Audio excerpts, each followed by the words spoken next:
Fox 2 presents Hancock and Kelly.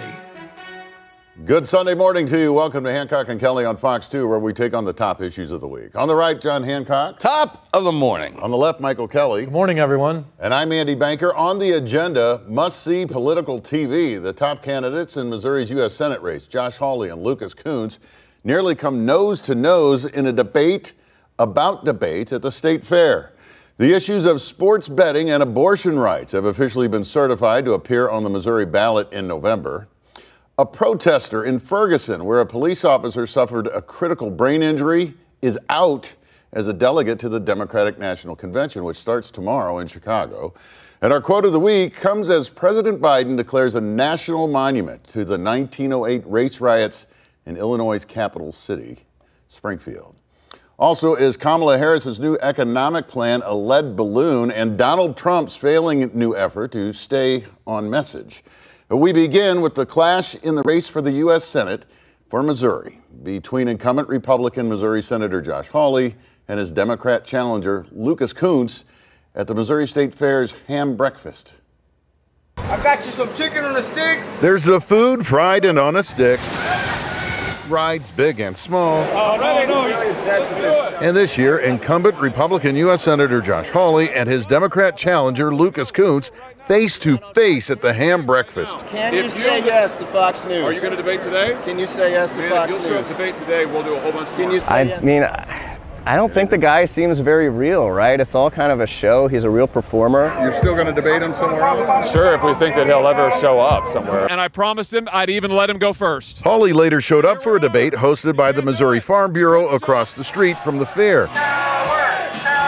Kunce supporters showed up, but Kunce did not, saying the politically active Farm Bureau's involvement runs afoul of election law. I asked the two what issues they should be debating. Josh Hawley marks literally $0 back to our state every single year. We're winning votes everywhere we go in the state because of what I stand for, and that's freedom and investment in the state, the exact opposite of what Josh Hawley stands for. We can talk about the border.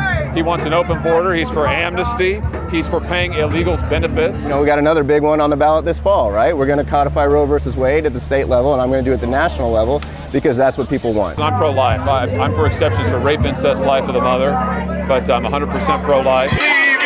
There was another Senate candidate here taking it all in. Joplin attorney and businessman Jared Young, who founded what he calls the Better Party to focus on issues instead of slinging political mud. It's just exactly the spectacle that we're all tired of. It's the fighting, it's the pettiness. We just want people who can actually sit down, talk to each other, and work together to solve problems. Nick Star offered to televise this one today, but Lucas said no.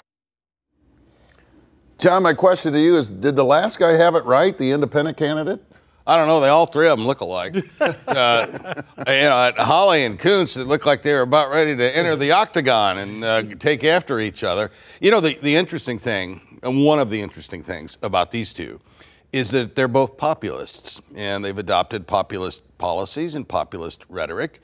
Kunce is wrong when he says Hawley hasn't brought anything back to Missouri. He actually was leading the fight to take care of those nuclear waste victims around the landfill. So, I don't know that there's going to be a wide policy chasm between the two of them, and I think a debate might be kind of interesting. Outside of abortion. Yes. Right, abortion rights. That's the hallmark Clearly. of Lucas Kunce's campaign. Is that enough to get him over the line? I don't know. That was really interesting. That was like a man looking in the mirror when they were face to face like that. They look alike, they sound alike, they talk alike. Do voters get into that? Or, I mean, it just seems so immature. Well, it did seem quite immature. And I think they both accomplished what they wanted, which was attention. I don't understand why Josh Hawley's making such a big deal of wanting to debate but not debate. He must be in trouble. A Republican, a rank-and-file Republican statewide should be running away with this election, and he's vulnerable simply because of January 6th and leading the insurrection. He was telling me, he told me when I interviewed him that there's a lot of money coming in from Democrat powerhouse sources. Well, there's money coming in. Kunce is raising grassroots dollars across the network because he's running against Hawley. This race is not going to be close. And here's the thing. I don't expect real money, like Democratic Senatorial Committee money, to come into the state. It's just not going to be targeted. And the control of the Senate is going to be determined solely and only in Montana this year. John Tester's reelection. If the Democrats lose it, they lose the Senate. Josh Hawley may be one of the most divisive people in the country, and people power money is what's coming into the state. It's not big interest groups. It's people giving $20 and $30 who are sick of the nonsense and the puffery that we saw from Josh Hawley and the failure to deliver on anything.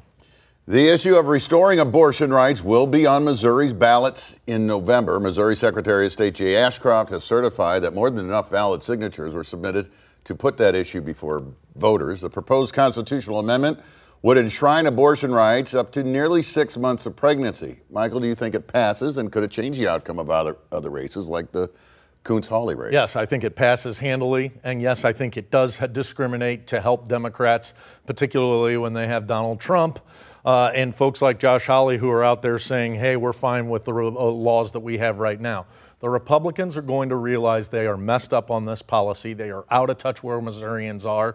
And get used to this, because I think this is how democracy in Missouri is going to work going forward, because the people in Jefferson City are not reflective of where the voters are. He says where the voters are they up to 6 months? No. Abortion rights? No. And it should be where 12 to 15 weeks, something like that. Yes, and that's where the vast majority of public opinion is. This thing is much more allowing much more abortions much later in the term than most voters are comfortable with. But I do think this is going to pass because there's going to be millions of dollars spent. And it's pretty clear to me that a majority of Americans think abortion ought to be accessible for people. The pro-life movement has done a relatively poor job of convincing people that that's a baby. That's a human life, and it's worthy of protection at some point. And we may differ on at what point that is, but I don't think the abortion issue is about hearts and minds. It's not about forcing public policy down, because that never works in a free country. The issue of legalized sports betting will also be before voters in November. The Secretary of State has certified that there were enough signatures to put that issue on the November ballots as well. If approved, Missouri would capture tens of millions of dollars in gambling tax revenues that are now going to neighboring states like Illinois, Kansas, and Iowa. All have legalized sports betting. John, you think it passes? Is it good for Missouri? I think it's going to be close. I think it probably will pass, because I don't expect much, if any, money to be spent on the other side of the thing. And, if it passes, and if Cardinals keep hitting like this with runners in scoring position, that's going to become a pretty safe bet next year. This doesn't have any coattails, though, into other races, does it? No. Like the abortion issue. It may drive voters out there. There's probably some different groups, interest groups, who are just kind of, why is Missouri taking this long? But more for Democrats or Republicans or not? I think abortion is the big driver in this election, and I think that does discriminate towards the Democrats. This passes handily. I look at this just like marijuana. It's our legislators and our governors, the folks in our government who are out of touch with where regular people are. They want this. It's coming.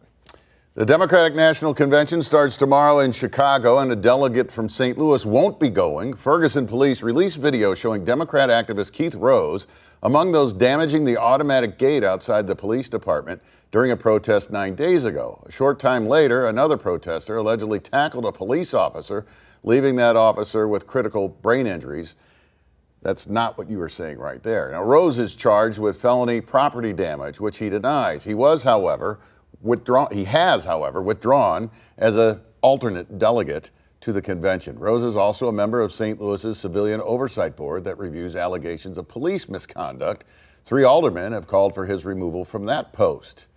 Michael, is shaking a gate enough cause for all of this that's happening to him? There's more than shaking a gate. What transpired that night, this guy has a record of doing this kind of stuff. Of course, he should have been removed from the Democratic convention and taken out of it. And now he should be removed from this oversight board. A person who's going to potentially be up for charges themselves are the ones who are going to have oversight over the police. This is what's going on in the city. This is appointed by the mayor. What's going on? The Democrats saying that. Yeah, I mean, this is literally a case of the inmates running the asylum, right? And, this guy has no business. Let's have criminals be the oversight board for the police. That's a great idea. Who came up with, it's the people running the city. That's who came up with that idea. This guy is, and that incident in Ferguson is tragic. And you hope and pray that the officer is able to pull through this, but it should never have happened. Well, there's a point being made that the two aren't necessarily connected. Like people at the fence didn't tackle the police officer who got hurt. You know what I mean? Like if the second thing didn't happen, then you're never charged with a felony for shaking that gate and rattling something loose. Well, the consequences is somebody's life is going to be irreversibly changed forever, and they can make whatever kind of nuanced argument they want. The guy contributed to this. And if they weren't out there shaking the fence and trespassing, the officer would have never been injured. Right. Up next on Hancock and Kelly, a meandering week for Donald Trump, and Vice President Kamala Harris heads into the Democratic National Convention with a new economic plan. Would it actually help or hurt her?